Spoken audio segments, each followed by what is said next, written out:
Assalamualaikum warahmatullahi wabarakatuh. Bismillahirrahmanirrahim. Alhamdulillah.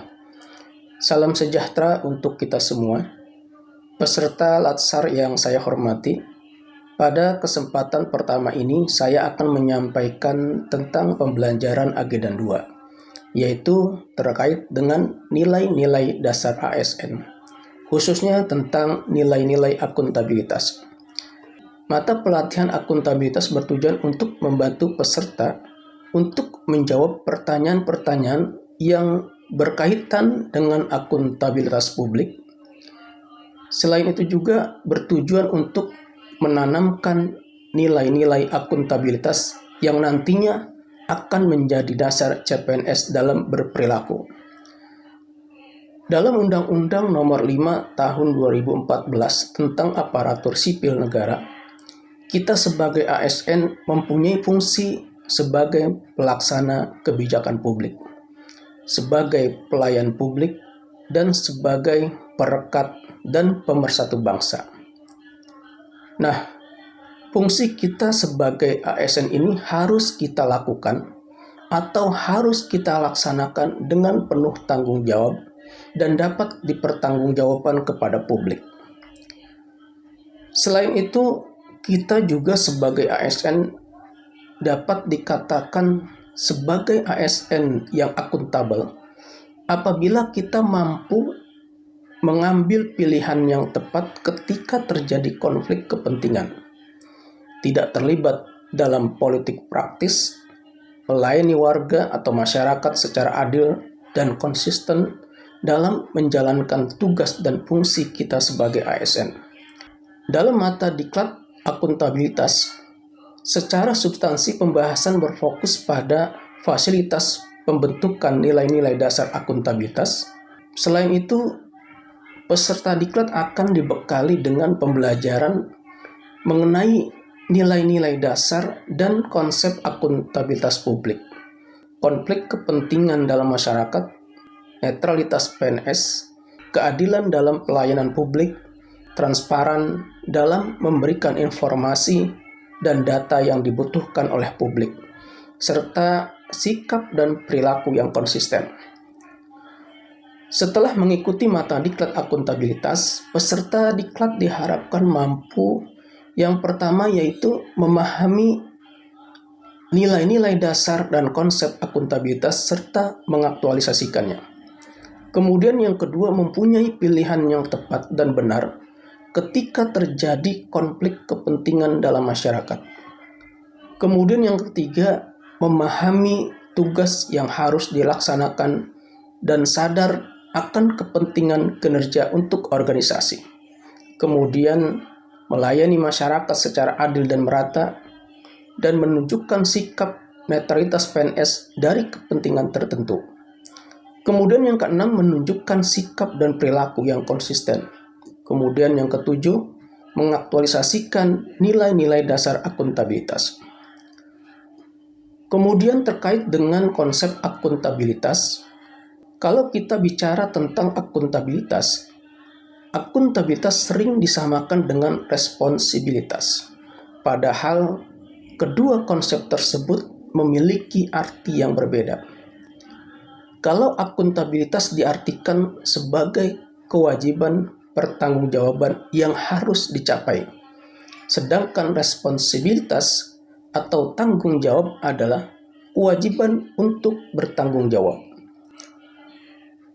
Akuntabilitas sendiri merujuk pada kewajiban setiap individu, kewajiban kelompok atau institusi untuk memenuhi tanggung jawab yang menjadi amanah seorang ASN.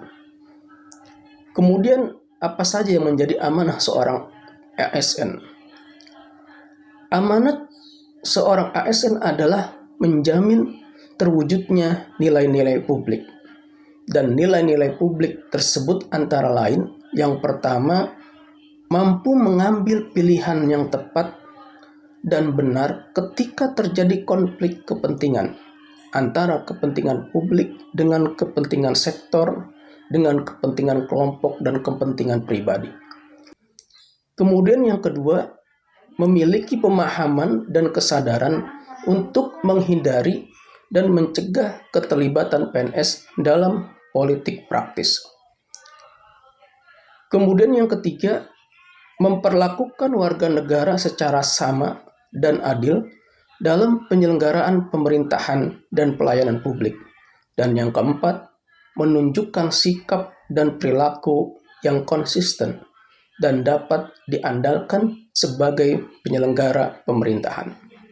Itulah nilai-nilai publik yang menjadi amanah seorang ASN. Jadi, kita harus mampu mengaktualisasikan nilai-nilai publik yang menjadi amanah kita sebagai ASN. Kemudian terkait dengan aspek-aspek akuntabilitas.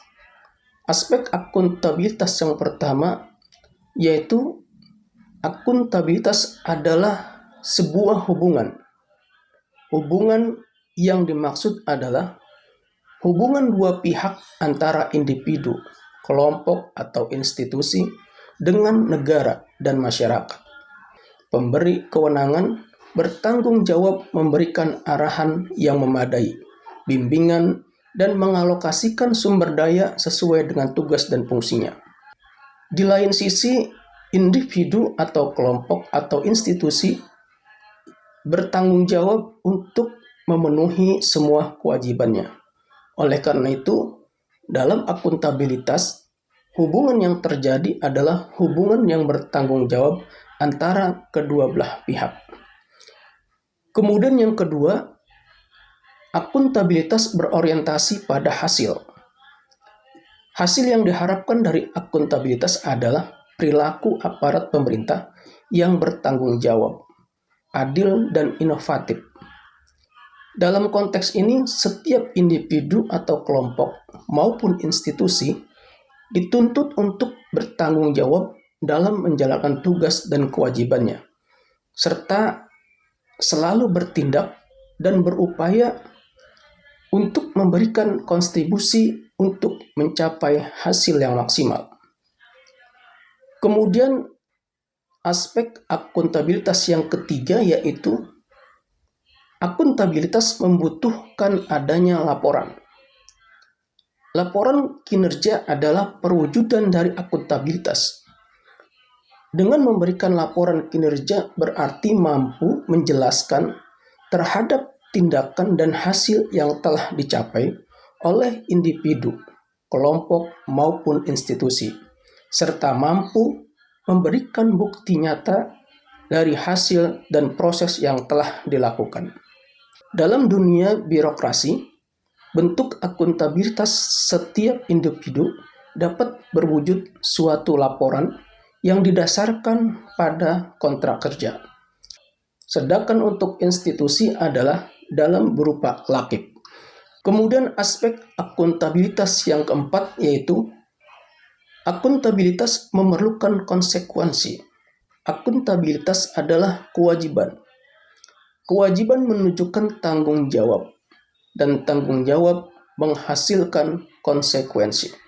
Konsekuensi tersebut dapat berupa penghargaan atau sanksi.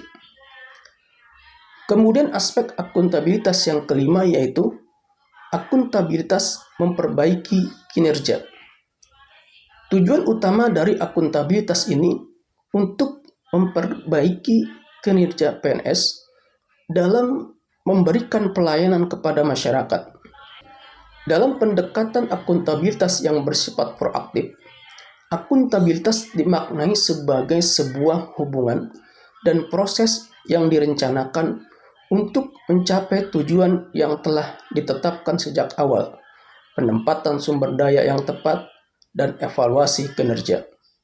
Dalam hal ini, proses setiap individu, kelompok, maupun institusi akan dimintai pertanggungjawaban secara aktif yang terlibat dalam proses evaluasi dan berfokus peningkatan kinerja. Kemudian terkait dengan pentingnya akuntabilitas. Akuntabilitas adalah prinsip dasar bagi organisasi yang berlaku pada setiap level atau unit organisasi sebagai suatu kewajiban jabatan dalam memberikan pertanggungjawaban laporan kegiatan kepada atasan. Akuntabilitas publik memiliki 3 fungsi utama. Menurut Boven 2007, yaitu yang pertama, untuk menyediakan kontrol demokratis dengan membangun suatu sistem yang melibatkan stakeholder dan user yang lebih luas, termasuk masyarakat, pihak swasta, legislatif, yudikatif, dan lingkungan pemerintah itu sendiri, baik di tingkat kementerian, lembaga, maupun daerah. Kemudian yang kedua, untuk mencegah korupsi dan penyalahgunaan kekuasaan. Ini termasuk peran konstitusional. Dan yang ketiga, untuk meningkatkan efisiensi dan efektivitas. Akuntabilitas publik terdiri atas 2 macam, yaitu akuntabilitas vertikal dan akuntabilitas horizontal. Akuntabilitas vertikal adalah pertanggungjawaban atas pengelolaan dana kepada otoritas yang lebih tinggi. Misalnya, pertanggungjawaban unit-unit kerja kepada pemerintah daerah, kemudian pemerintah daerah kepada pemerintah pusat kepada DPR. Akuntabilitas vertikal membutuhkan pejabat pemerintah untuk melaporkan ke bawah, kepada publik, misalnya pelaksanaan pemilu, referendum, dan berbagai mekanisme akuntabilitas publik yang melibatkan tekanan dari warga atau masyarakat. Sedangkan akuntabilitas horizontal adalah pertanggungjawaban kepada masyarakat luas. Akuntabilitas ini membutuhkan pejabat pemerintah untuk melaporkan ke samping kepada para pejabat lainnya dan lembaga negara. Contohnya adalah lembaga pemilihan umum yang independen, Komisi Pemberantasan Korupsi, dan Komisi Yudisial, dan Komisi Investigasi Legislatif.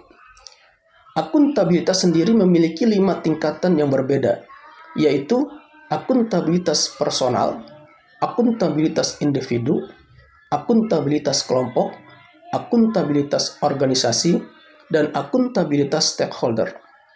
Akuntabilitas personal atau personal accountability. Akuntabilitas personal mengacu pada nilai-nilai yang pada diri seseorang seperti kejujuran, integritas, moral, dan etika. Pertanyaan yang digunakan untuk mengidentifikasi apakah seseorang memiliki akuntabilitas personal, antara lain, apa yang dapat saya lakukan untuk memperbaiki situasi dan membuat perbedaan. Pribadi yang akuntabel adalah yang menjadikan dirinya sebagai bagian dari solusi dan bukan masalah. Kemudian, akuntabilitas individu. Akuntabilitas individu mengacu pada hubungan antara individu dan lingkungan kerjanya, yaitu antara PNS dengan instansinya sebagai pemberi kewenangan. Pemberi kewenangan bertanggung jawab untuk memberikan arahan yang memadai, bimbingan, dan sumber daya, serta menghilangkan hambatan kinerja. Sedangkan PNS sebagai aparatur negara bertanggung jawab untuk memenuhi tanggung jawabnya.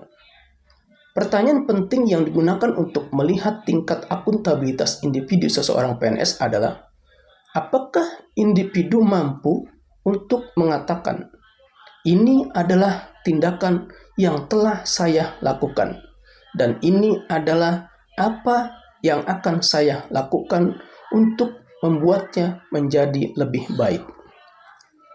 Kemudian akuntabilitas kelompok. Kinerja sebuah institusi biasanya dilakukan atas kerjasama kelompok. Dalam hal ini tidak ada istilah saya, tetapi yang ada adalah kami. Dalam kaitannya dengan akuntabilitas kelompok, maka pembagian kewenangan dan semangat kerjasama yang tinggi antara berbagai kelompok yang ada dalam sebuah institusi memainkan peranan yang penting dalam tercapainya kinerja organisasi yang diharapkan. Kemudian akuntabilitas organisasi. Akuntabilitas organisasi mengacu pada hasil pelaporan kinerja yang telah dicapai, baik pelaporan yang dilakukan oleh individu terhadap organisasi atau institusi maupun kinerja organisasi kepada stakeholder lainnya. Kemudian, akuntabilitas stakeholder. Stakeholder yang dimaksud adalah masyarakat umum, pengguna layanan, dan pembayar pajak yang memberikan masukan, saran, dan kritik terhadap kinerjanya. Jadi, akuntabilitas stakeholder adalah tanggung jawab organisasi pemerintah untuk mewujudkan pelayanan dan kinerja yang adil, responsif, dan bermartabat. Kemudian, untuk memenuhi terwujudnya organisasi sektor publik yang akuntabel, maka mekanisme akuntabilitas harus mengandung 4 dimensi. Dimensi yang pertama yaitu dimensi akuntabilitas, kejujuran, dan hukum. Akuntabilitas hukum ini tentu terkait dengan kepatuhan terhadap hukum dan peraturan yang diterapkan. Kemudian yang kedua, dimensi akuntabilitas proses. Akuntabilitas proses terkait dengan apakah prosedur yang digunakan dalam melaksanakan tugas sudah cukup baik dalam hal kecukupan sistem informasi akuntansi, sistem informasi manajemen, dan prosedur administrasi. Akuntabilitas ini diterjemahkan melalui pemberian pelayanan publik yang cepat, responsif, dan murah. Pengawasan dan pemeriksaan akuntabilitas proses dilakukan untuk menghindari terjadinya kolusi, korupsi, dan nepotisme. Kemudian yang ketiga, dimensi akuntabilitas program. Akuntabilitas ini dapat memberikan pertimbangan apakah tujuan yang ditetapkan dapat tercapai, dan apakah ada alternatif program lain yang memberikan hasil maksimal dengan biaya minimal. Kemudian yang terakhir atau keempat yaitu dimensi akuntabilitas kebijakan. Akuntabilitas ini terkait dengan pertanggungjawaban pemerintah atas kebijakan yang diambil terhadap DPR atau DPRD dan masyarakat luas. Akuntabilitas tidak akan mungkin terwujud apabila tidak ada alat akuntabilitas. Di Indonesia, alat akuntabilitas antara lain adalah yang pertama, perencanaan strategis yang berupa rencana pembangunan jangka panjang, rencana pembangunan jangka menengah, dan rencana kerja pemerintah, rencana strategis atau Renstra untuk setiap satuan kerja perangkat daerah, dan sasaran kerja pegawai untuk setiap PNS. Yang kedua yaitu kontrak kinerja. Semua pegawai negeri sipil tanpa terkecuali mulai 1 Januari 2014 menerapkan adanya kontrak kerja pegawai. Kontrak kerja yang dibuat untuk tiap tahun ini merupakan kesepakatan antara pegawai dengan atasan langsungnya.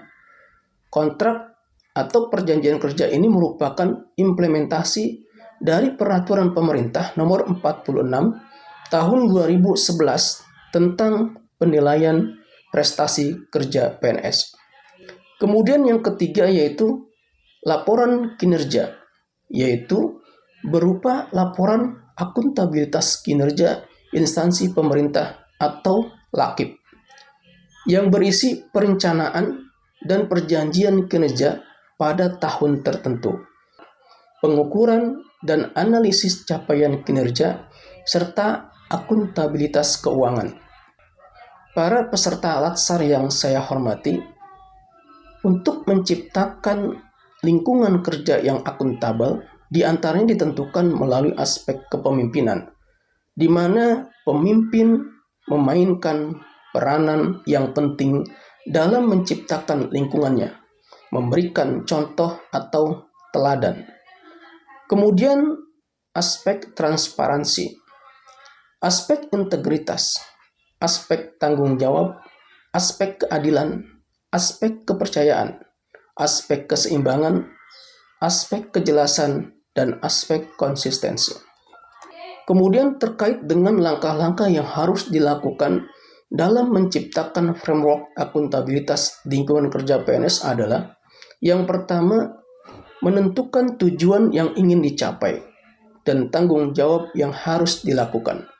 Hal ini dapat dilakukan melalui penentuan tujuan dari rencana strategis organisasi, mengembangkan indikator, ukuran, dan tujuan kinerja, dan mengidentifikasi peran dan tanggung jawab setiap individu dalam organisasi.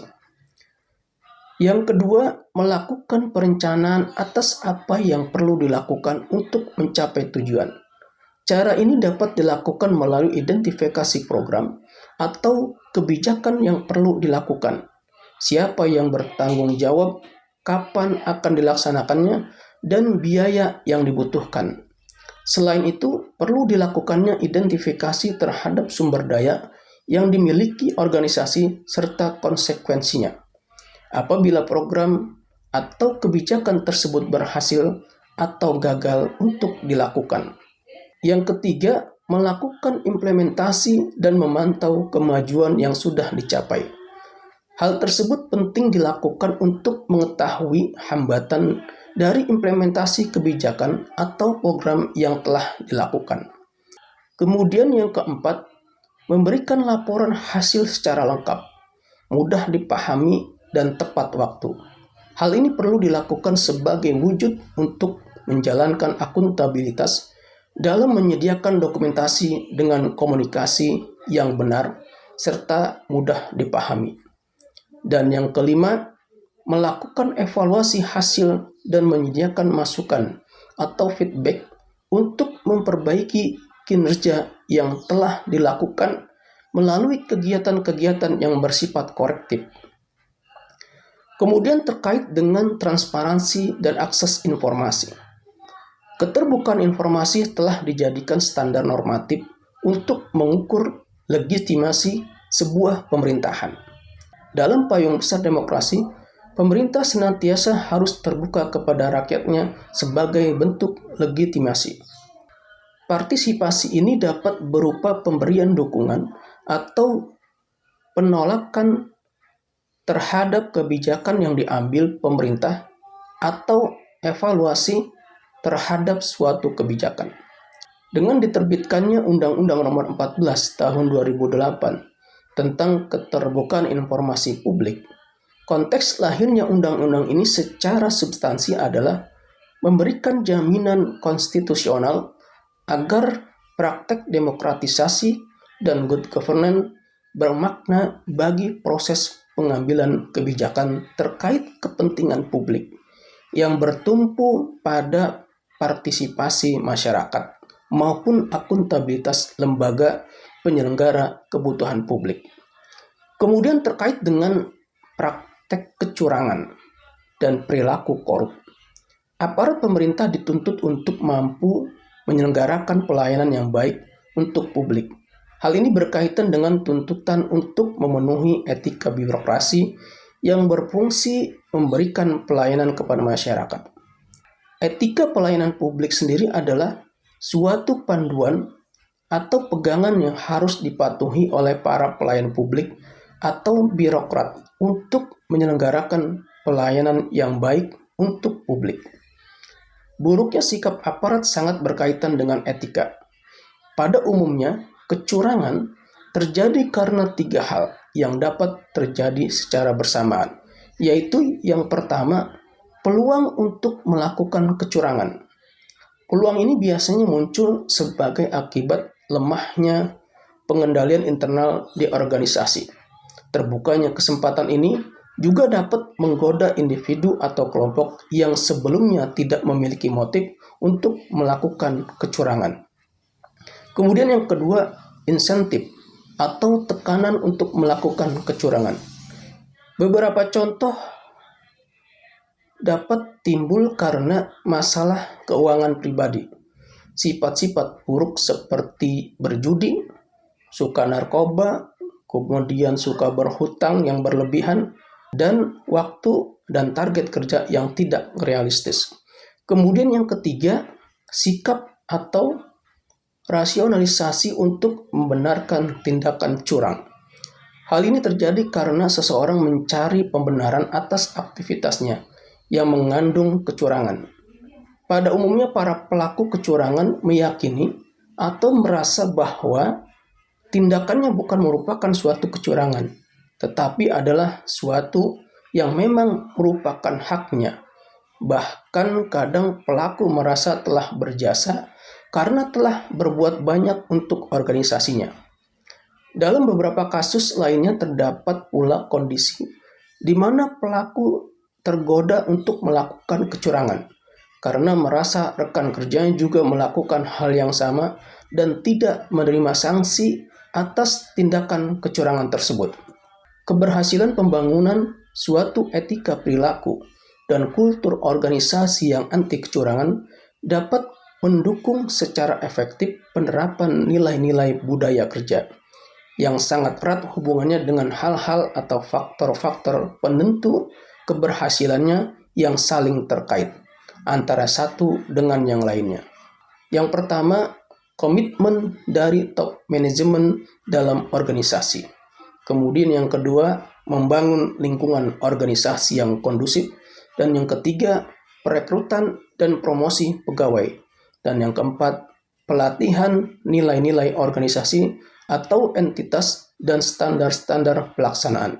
Yang kelima, menciptakan saluran komunikasi yang efektif. Dan yang keenam, penegakan kedisiplinan. Kemudian terkait dengan konflik kepentingan. Konflik kepentingan adalah situasi yang timbul di mana tugas publik dan kepentingan pribadi bertentangan. Tidak masalah jika seseorang tersebut punya konflik kepentingan, tetapi yang penting adalah bagaimana seseorang tersebut dapat menyikapinya. Ada dua jenis umum konflik kepentingan, yaitu terkait dengan keuangan dan non-keuangan. Yang terkait dengan keuangan seperti penggunaan sumber daya lembaga, termasuk dana, peralatan, atau sumber daya aparatur untuk keuntungan pribadi.